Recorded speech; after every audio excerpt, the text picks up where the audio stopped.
ট্যাঙ্কির জলে বিষ আজকে দিয়েছে খেয়ে বুঝতে পেরেছি। ট্যাঙ্কির জলও বিষ দিয়ে দিয়েছে। তাহলে ভাবুন কি অবস্থা, যে জলটুকু খেয়ে মানুষ বাঁচবে তাদের অবস্থা এই। জল খেয়ে মানুষ বাঁচবে, সেই জলটাকেও বিষ দিয়ে দিয়েছে। তাহলে ভাবুন কত ছোট্ট। এটা কয় মাস হলো? হ্যাঁ, 5-6 দিন হলো। তার অবস্থা এই। আজকে তার সেই বাচ্চাটার ঘর ছাড়তে হলো। ঠিক আছে, এই বাচ্চাটার কি অপরাধ? 7 দিনের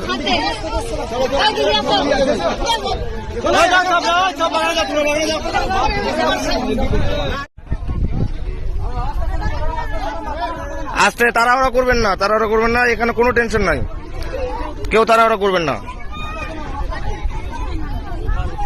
এদিক দিয়ে যাবেন, এখান থেকে যান। ওইখানে পুলিশ আছে, যার যার নাম বলবেন এন্ট্রি করবে। যান, এখান থেকে যান, অসুবিধা নাই। এখান থেকে সবাই আমরা হিন্দুরা আছি, টেনশন নাই। এখান থেকে যাও, কোন টেনশন করেন না। বাড়িতে কেউ যদি থাকে ফোন করে ডেকে নিন, তারাও যেন চলে আসে। ঠিক আছে, ডেকে নিন। ঠিক আছে,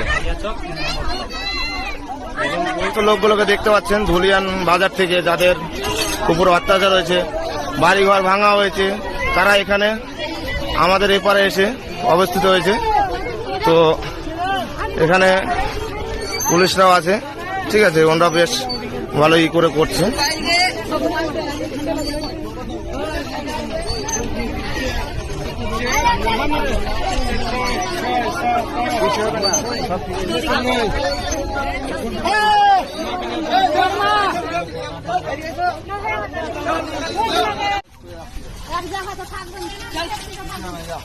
যান, অসুবিধা নাই।